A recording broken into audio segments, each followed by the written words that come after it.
This is lesson 48, finding a fraction to complete a whole. And a lot of the lessons you've been doing recently with fractions have been building up. And so on this lesson, I think you'll be able to figure out that it's going to be very simple for you.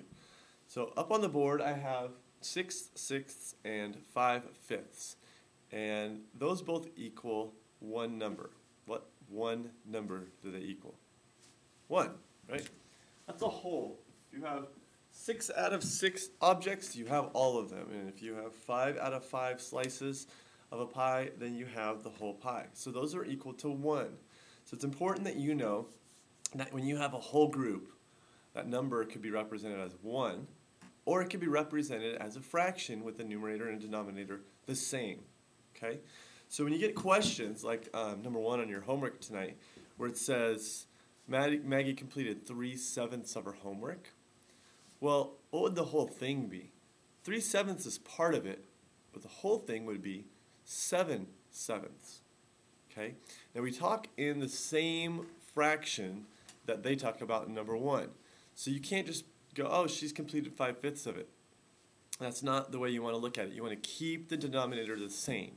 Because when you have like denominators, you can add and subtract.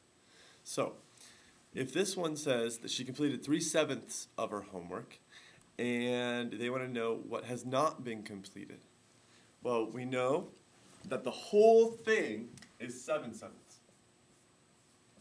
And she completed 3/7, so take out what she already did, and see how the like denominators work out?